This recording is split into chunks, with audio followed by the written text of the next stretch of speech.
पाहूयात पुढची बातमी। पुण्यामधल्या लोहगडावरील केतन अग्रवाल याच्या हत्येच्या प्रकरणामधली सध्याची मोठी अपडेट जाणून घेऊयात। आरोपी सिया गोयल आणि चेतन चौधरी हे सीसीटीव्ही दृश्यांमध्ये एकत्र दिसल्याची माहिती समोर येते आहे। सुरुवातीला लोहगडावरून केतन अग्रवाल याचा पाय घसरून तो दरीमध्ये कोसळला अशा पद्धतीच्या काही बातम्या समोर येत होत्या। मात्र या सगळ्या प्रकरणाचा तपास ज्यावेळेला पोलिसांनी सुरू केला तेव्हा केतन अग्रवाल याची हत्या करण्यात आल्याचं समोर आलेलं आहे।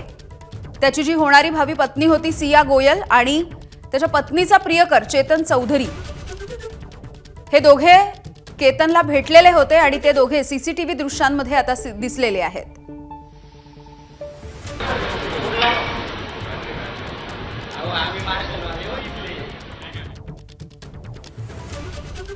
तर हे सीसीटीव्ही फुटेज आपण बघतोय। पुण्यामधल्या लोहगडावरील केतन अग्रवाल याच्या हत्येच्या प्रकरणामधला हा एक महत्त्वाचा असा धागादोरा सध्या पोलिसांच्या हाती लागलाय। आरोपी सिया गोयल आणि चेतन चौधरी हे या रेस्टॉरंटमधल्या सीसीटीव्ही कॅमेरामध्ये सध्या कैद झालेले बघायला मिळतात।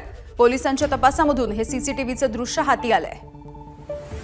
मिकी घई आमचे प्रतिनिधी आपल्याला याविषयी अपडेट्स देतात। मिकी, एक महत्त्वाचा पुरावा सध्या पोलिसांच्या हाती लागलाय।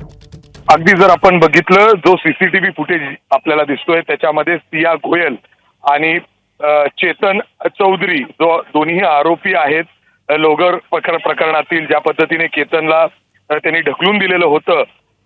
आता इन्व्हेस्टिगेशन मध्ये एक नवीन पुरावा देखील समोर आलेला आहे। सिया आणि चेतन दोघांनी लोहगडावर जाण्याच्या आधी एका हॉटेलमध्ये बसून कॉफी पीत हा संपूर्ण प्लॅन त्या ठिकाणी तयार केलेला होता। कशा पद्धतीने निघायचं आहे, किती वाजता तिथं पोहोचायचं आहे, तू मोबाईल आणू नको, तू कुणाचा मोबाईल आणायचा आहे, हे सगळं काही कशा पद्धतीने तिथं ऍक्ट करायचं हे सगळं काही त्या ठिकाणी ठरलेलं होतं। आणि त्याच कॅफेमधला हा सीसीटीव्ही फुटेज आहे। दोघं एकत्र दिसतायत।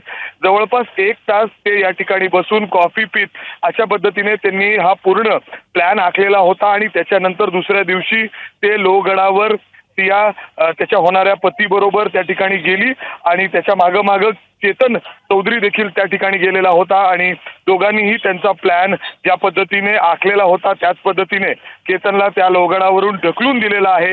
हे त्यांनी अर्थातच पोलिसांनी अटक केल्यानंतर या दोघांना त्यांनी कुठं प्लॅन आखला हे पोलिसांना सांगितलेलं होतं आणि त्यानंतर आता पोलिसांनी त्या ठिकाणी जाऊन हे सीसीटीव्ही फुटेज देखील ताब्यात घेतलेला आहे। एक महत्त्वाचा पुरावा या ठिकाणी आता पोलिसांच्या हाती लागलाय। अगदी मिकी, धन्यवाद सविस्तर माहितीसाठी।